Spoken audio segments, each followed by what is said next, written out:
apo mo yan. Surprise. Ay, thank you, sir. O, padali. I-unbox na natin.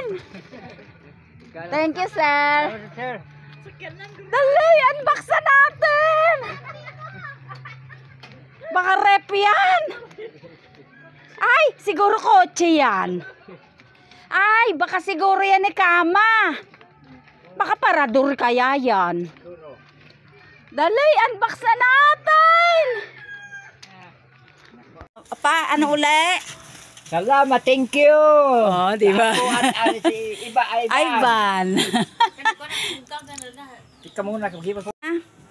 Thank you, Jeremy. Ayan. Ivan. Yan, thank you sa inyong mag-asawa.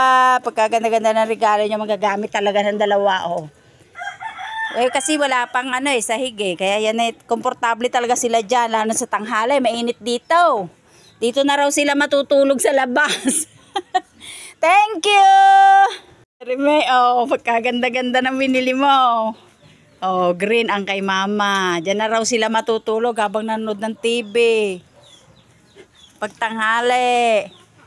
Ay, saka ko nakukunan pag humiga si mama. Medyo nahihiya-hiya pa siyang humiga. Wow! Tapos itong isa, oh, dyan na. Wow! Pakasya-kasya ka! Diba? Ang ganda, no? Ang haba pala. Yung sa amin kasi maiksi. Mas mahal yan. Ha?